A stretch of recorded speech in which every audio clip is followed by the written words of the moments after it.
Hello and welcome to the Gene Keys and Goddess Asteroid podcast, where we're going to look at what's happening with the solar eclipse that's happening on Friday, new moon solar eclipse. So you can probably feel the intensity and also, you know, there was the lunar eclipse. So this is connected to the lunar eclipse. Obviously, we've been in this portal of intense transformation. And this is through the prism of my experience anyway. Every astrologer is different, really. This is so much linked to the Vesta archetype. Now the name comes from the Vestal Virgin, so she's an ancient priestess archetype. She holds the divine feminine sacred arts, but also mathematics, astronomy, languages, as I say, the arts. So it covers a whole kind of remit of things. But it can also be applied to many other people who may not identify directly as priestess. So, you know, it could be someone who is a female priest within the Christian tradition. It can be, you know, someone who identifies as a witch or as an oracle. You know, the oracular tradition of the priestesses was a really important part of that, and healing as well. So with Vesta, there's always this power of intention, power of prayer, power of bringing what is unmanifest, what is in the spiritual realm, and embedding it deeply into the material realm. So it's very exciting what is ahead.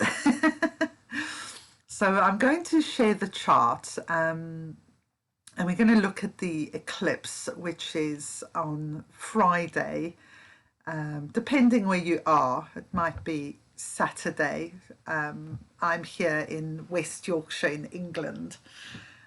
So what have I said? It's actually 7:42 in the morning on Saturday. Here, but it may be Friday if you're on Pacific time or other times. Okay, so let's have a look here. We can see, let me pick up my little pen here that I love doing so much. It just amuses me every time I love that little zoom pen. Anyway, I'm tangenting. So let's look here. So ignore the houses, because depending on which country you're in, it's going to be different. But the eclipse is taking place at 12 degrees Sagittarius, 22 minutes. So some nice numerology around 1 and 2 there. Sagittarius is the sign of the centaur. So it comes after Scorpio. So we've been through this whole underworld journey where we let go, we shed lots of things. You could think of that as these last 2 years, how much, you know, that has been an underworld journey and still is to some extent. Depending on where you're living, it's still very intense. But Sagittarius is the vision that you have when you come out of the underworld. So Sagittarian energy is very focused and directed. It's about choosing which is my fractal, which is my path to dedicate my time to, and my my body, serve my whole being, serves this reason why I feel I'm here. And perhaps that is, you know, what brings you joy, what brings you passion, can show you that. I'm doing the Pearl sequence at the moment. So yeah, I've been in deep kind of contemplation on all those things. Okay, so Now, what's interesting about this as well is that where this is in Sagittarius is also, because it kind of crosses over, it's called Ophiucus, which is the 13th sign of the zodiac, and NASA have actually agreed that now. So if you've heard of Arachne as the 13th sign, this is a much more plausible 13th sign than Arachne, though I like the idea of Arachne as well. And Ophiucus is the healer. He holds the two serpents of male and female Kundalini energy in his hands. In his manifestations on the earth, he's been Thoth, Moses, and Asclepius, the father of medicine. So this is very much linked to this healing energy, this healing potential that we have as human beings. And the serpents lead us to understand that where this healing comes from is the equilibrium of yin and yang within ourselves, you know, this kind of giving and receiving, being active and receptive, you know, going inward, finding our true nature, and then serving and offering that outward. These are all balances of yin and yang. And also in August, there was actually a supernova in Ophiuchus, and so there's a huge kind of release of energy in that sign of the zodiac, which has happened recently. And myself and Jamie Price, who does light language, had a really amazing conversation about that. And she's been getting this big transmission as well around the healing of the ancient lineages. So this is something that is all gonna, well, is unfolding, will continue to unfold. But the solar eclipse is a very, very powerful point. Now, I started off talking about Vesta, and you can see that Vesta is actually conjunct the solar eclipse, and on the other side we have Mercury conjunct it. So we have themes of communication, perception through Mercury. You know, we may unblock the throat and the ajna center at this time. And Vesta is this priestess archetype. So here we've got, you know, an archetype that is a healer in deep need of healing because of the way that these particular groups of people have been persecuted, burnt at the stake, you know, repressed through religion. This also applies to people from indigenous cultures as well, who might use plant medicine or shamanic ways of healing with animals. You know, all of this was deemed evil, and people have been persecuted for many thousands of years when they have been doing this. So the ancestral path has a lot of stuff to unlock. But wow, once it unlocks, you know, you can get these amazing creative gifts, healing gifts showing up in yourself that you never even knew were there. And sometimes if you knew who your grandmother or great grandmother was, you can, or fathers, you can look back and you can see, oh yeah, they had this gift, but then it's become, you know, repressed over the generations. So you're picking up the reins of the family ancestral line. Okay, so Vesta is in Gene Key 9, line 5, which seems like a really amazing place for her to be, like one prayer at a time, you know, one intention at a time, one day at a time. This is going to manifest and unfold. And the line 5 is about influence and power. So, you know, the the priestesses of old were very influential in the society that they lived in. They brought about balance. They did the fertility rites, you know, they did marriages and all that kind of thing. They taught the young people about sexuality and how to take care of themselves. So they had this influence, and it feels like this influence is going to be coming back, being restored at this eclipse. And so Gene Key 9 is the gift, is the shadow of inertia. This is when you feel really, really stuck. You can't do anything. And then it's the gift of determination. Just take that first step. Whatever it is for you, just take it. Take it today. And then the Siddhi is invincibility. You know, because once you're really in the zone, it does feel impossible to get hurt. Maybe temporarily, but you know, even being burnt at the stake, well, here we all are again.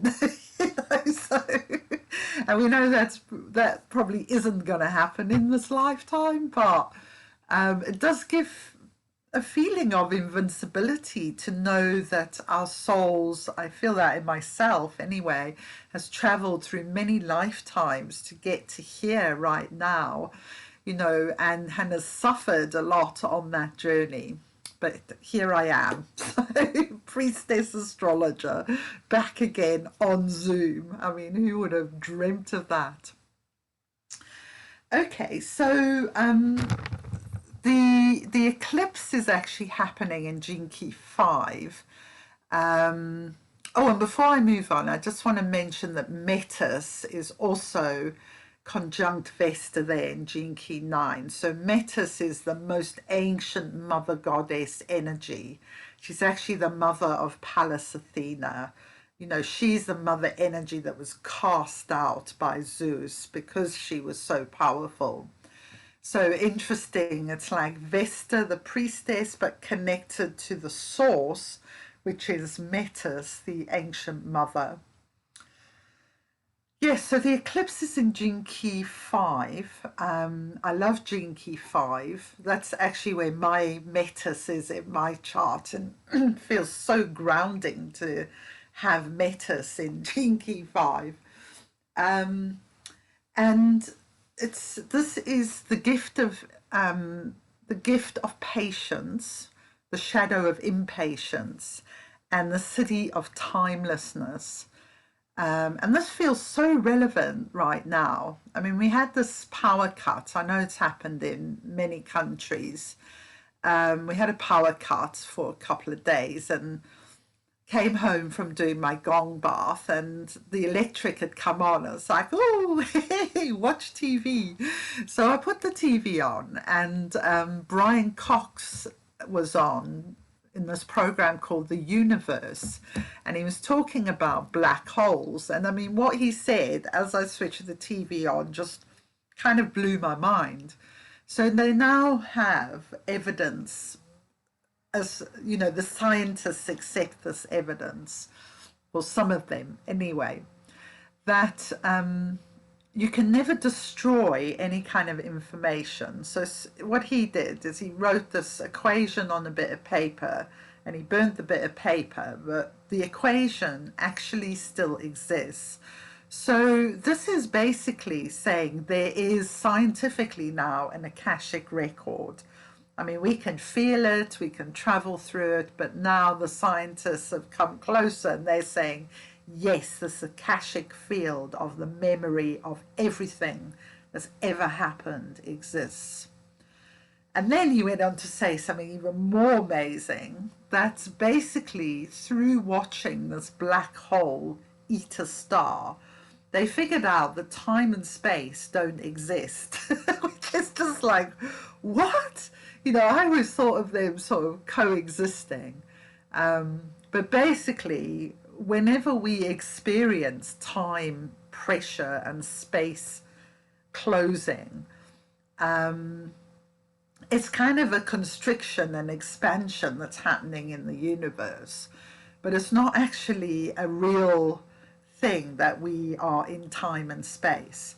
So it felt tremendously liberating I felt like really thrown into that place of timelessness, where I do like to spend a lot of my time in timelessness. And if I feel stressed, it's usually because I'm back in normal time again. I'm just like, okay, stop, pause, breathe. Find the stillness again. Okay, so I just want to talk about one other final thing, which is really interesting. Well, there's lots of things interesting, but I don't want to make these too long, so I'm just going to talk about this here. So we've got Hygeia here. I was wondering what was going to be going on with her, because she's one of the daughters of Asclepius, and she's a healing goddess as well. So you can see from her symbol here that that is the caduceus, her symbol. So she's at 22 degrees Libra, 29 minutes. Now she is in an exact square. If we follow this red square line here, she's in exact square to Venus in Capricorn. So this is a cardinal square. So it's like a challenge to begin something new. It's like boom, energy. And Venus, you can see there, is exactly conjunct Pluto as well. So you've got this, this is, if you look at embodied patriarchal force, then Pluto is a real planet to look at, because he can represent manipulation, violence, sexual abuse, abduction, all these kind of themes, doing things against people's will as well. And we have Venus there, and we also have Astraea, and she is seeding the new golden age energies. So Venus and Pluto are in Gene Key 61, and this is all about the sanctity, and I've been really tuning in. I've been doing the mudras for these Capricorn gene keys for about a month, and I really feel when I go into 61 with Pluto, it's like, okay, we're beginning a new dance. We're going to use this power for good, rather than this power for dark reasons, or to get more wealth or whatever. And then Astraea is at 54 line 4. Now this is the shadow of greed, and it's the gift of aspiration and the Siddhi of ascension. And it's kind of amazing Astraea is at this exact point, because this is where the next solar imprinting of Venus is going to take place. So Venus, you can see, is going direct. She's going to come back on her retrograde, which is actually beginning 20th of December. So it's a very powerful retrograde. I will be going much more in depth with that in the weeks to come.